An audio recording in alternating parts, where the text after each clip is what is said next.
perkara yang membatalkan puasa. Saya dah selit sikit pada pandangan mazhab Malik yang kita niat 30 hari. Ramai yang salah faham. Kita mazhab Syafi'i kena niat setiap hari. Wajib niat setiap hari. Sebab apa? Hari ni puasa lain, esok puasa lain, bukan benda yang sama. Sebab Ida dah berbuka, esok jadi puasa lain dah. Cara nak niat 30 macam mana? Boleh ulama kata.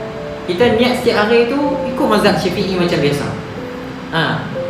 Niat macam biasa setiap hari, lepas maghrib sebelum subuh niat macam biasa setiap hari, tapi berlapis. Lapis ke mana? Niat dengan masa yang sama, niat aku niat mengikut juga dalam mazhab Malik. Puasa penuh selama sebulan di bulan Ramadan. Fardu Ramadan. Puasa fardu Ramadan. Ya gitu. Sekurangnya sebab apa? Kita nak berjaga-jaga. Andai kata hari itu kita lupa nak niat, sekurangnya Allah terima puasa kita untuk hari itu. Tu. Yang penting kena tahu mazhab Syafi'i, puasa dia tu setiap hari kena niat yang berasingan.